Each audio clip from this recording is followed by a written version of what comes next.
Tonight on KGW News, a former police sergeant finds himself on the other side of the law, how he's accused of encouraging child sex abuse. Plus, a celebration on Oswego Lake takes an unexpected turn. We would love to be able to bring this person to account. Why police think one of the people who fought to make the lake open to all may have been targeted. And a dog owner now facing criminal charges for a mauling that left a Portland mother with only one arm. It's really just like a horror movie. Then later, geologists are getting a better understanding of our region's volcanoes. Each volcano sort of has its own personality. The new monitors keeping tabs on a mountain that's had a jump in activity.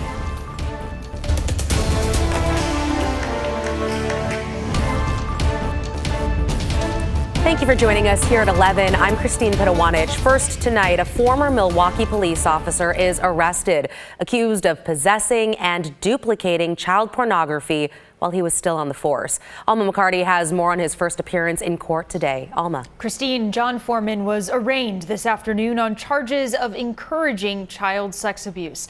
The former sergeant for Milwaukee PD turned himself in on Friday, but the origins of this case go back more than a year.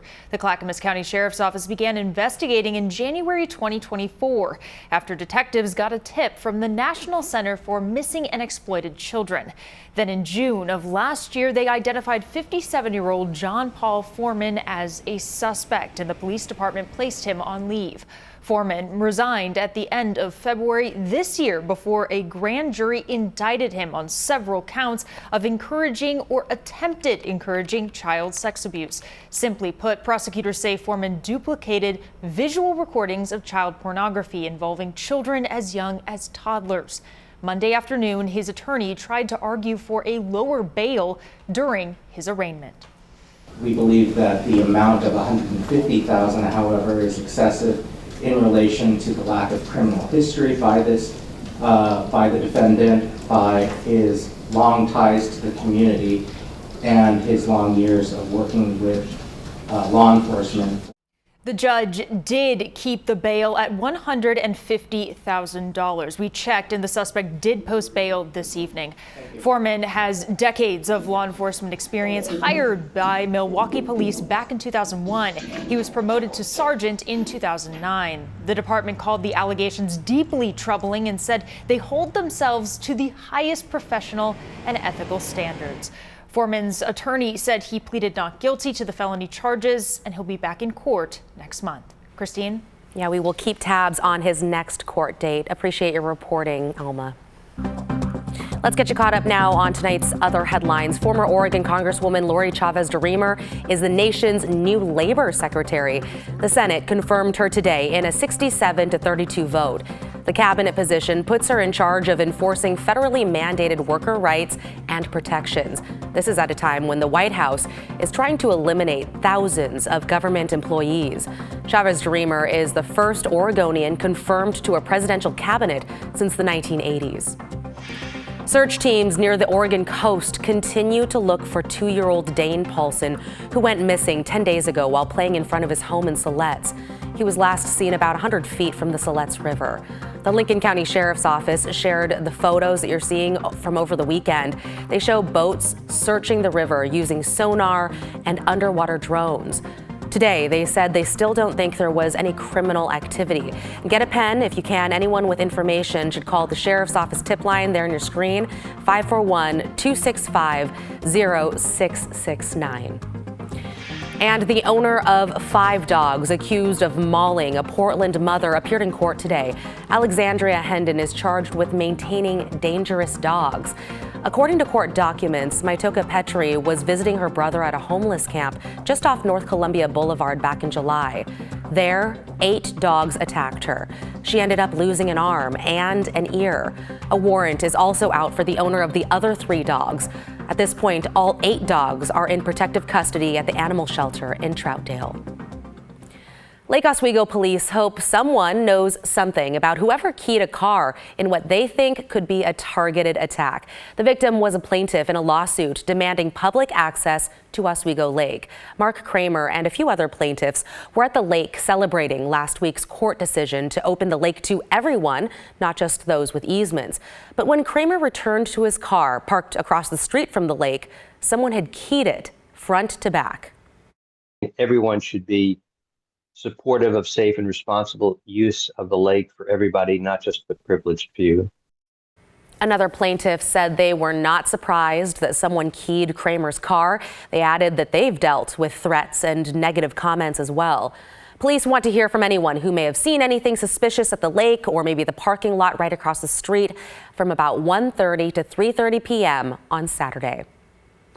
Time to check in now with Chief Meteorologist Matt Zaffino. Matt, skiers and boarders going to be super thankful for the snow this week. I think so, Christine. Yeah, I mean, the dry part of the week is now, and it's going to end by this time tomorrow. It is 48 degrees and cloudy in Portland right now, so it's not too terribly cold out there. Mostly cloudy in the morning, cloudy at noon, and then the rain, maybe not by 4 o'clock, but say by about 6 o'clock, I think the rain will be falling once again in Portland. So it will be a wet week ahead. We've got heavy snow coming to the Cascades. We'll be measuring it in feet. I'll show you that a little bit later on. And the snow level drops down to about 1,500 feet. So it's going to be good quality snow up on the mountain, which has been lacking in snow for a while. In fact, we already have a winter weather advisory in the Cascades from Wednesday night through Thursday night. And we may get winter storm warnings for later in the week as successive storms roll our way. The other thing going on later on this week is the full moon, and there's a lunar eclipse. We'll talk more on that in a bit. Christine, back to you. Okay, thank you so much, Matt.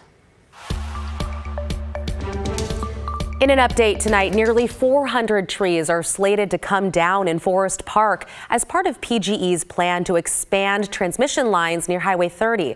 The city approved PGE's permit on Friday, and that outraged park advocates. Our Catherine Cook is here now in studio. And Catherine, what's next here? Christine, those who had been fighting this plan from the start tell us they plan to appeal it. They say the city's decision to side with PGE was not what they expected, considering the number of people who testified against it earlier this year.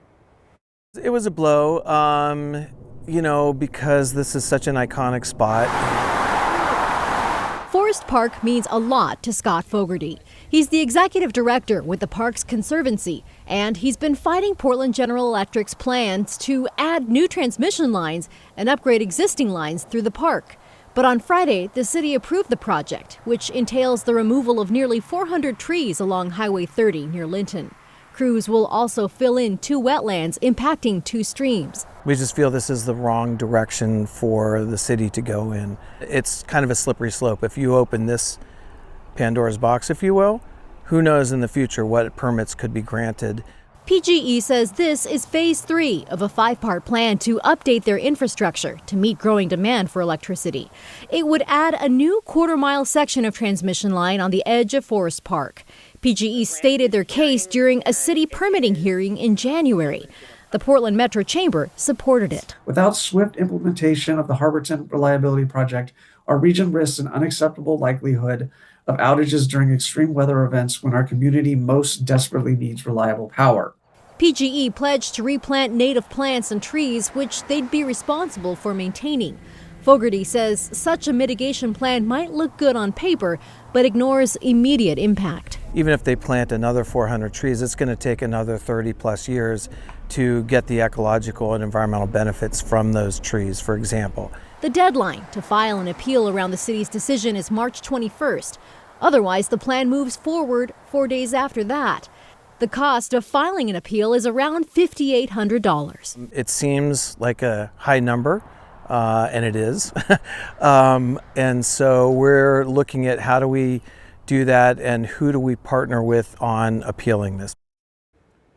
We reached out to the city and requested to speak with the land use hearings officer who approved the permit and are waiting to hear back. Now, on Friday, PGE issued a statement calling the city's permit approval an example of the process, quote, working as it should, and said, we appreciate that this decision weighed all evidence. Christine? Yeah, well, it's not over yet. We'll have to see what happens with that appeal. Thank you, Catherine.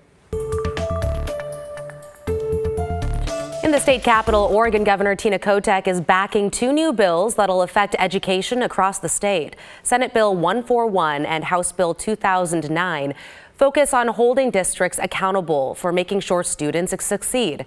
The governor wants to add two new metrics, which would include 8th grade math proficiency, as well as attendance for kindergarten through 2nd grades, and require more assessments to track student growth year-round.